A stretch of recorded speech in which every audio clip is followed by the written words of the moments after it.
Originally, I wanted to talk about instrument selection and gender in this video, but when I sat down to write about it and decide what I wanted to say, I realized I don't have a lot to say. My thoughts about this topic basically boil down to two statements.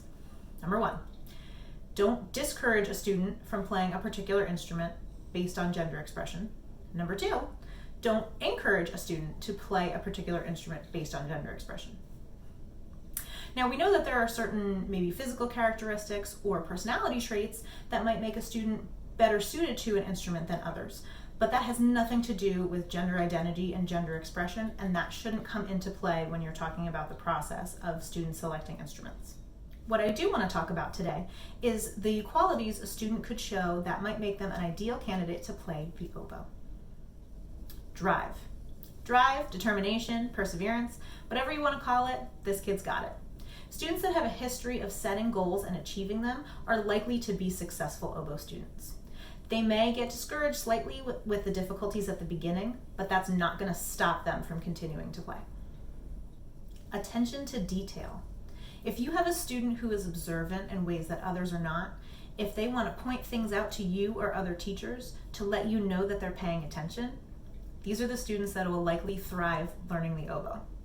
Attention to detail is key because oboe students need to be aware of their instrument and their reed at all times.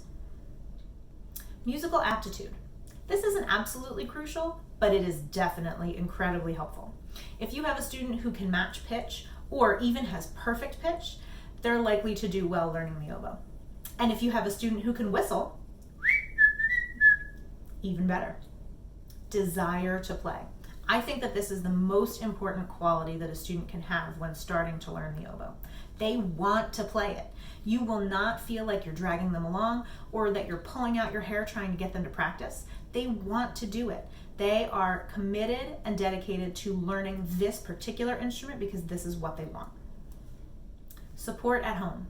It is really helpful for students to have support at home, especially with the cost associated with learning the oboe. Unfortunately, this one is out of our students' control. So if you have a student that lacks support at home, but they have most, if not all, of the other qualities, do everything you can to get them involved and to get them the support that they need. Talk to the social worker in your school or in your district and see what supports they can provide for them. But please don't count a student out just because they lack that support at home.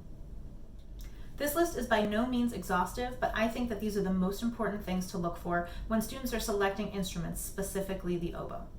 That being said, I do think that it's important for an instrument to be the student's choice and for the teacher to just guide them to whatever instrument they think will make them most successful and happiest.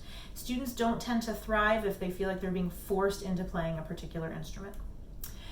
If you come across students that have all of these qualities, show them and tell them that they would be really good at playing the oboe and hope that they agree and that they join your program. I hope this list helps you in recruiting for your program, and I hope that you soon have a bunch of new little oboe players. Check back here for more beginning band content next Wednesday. Until next time.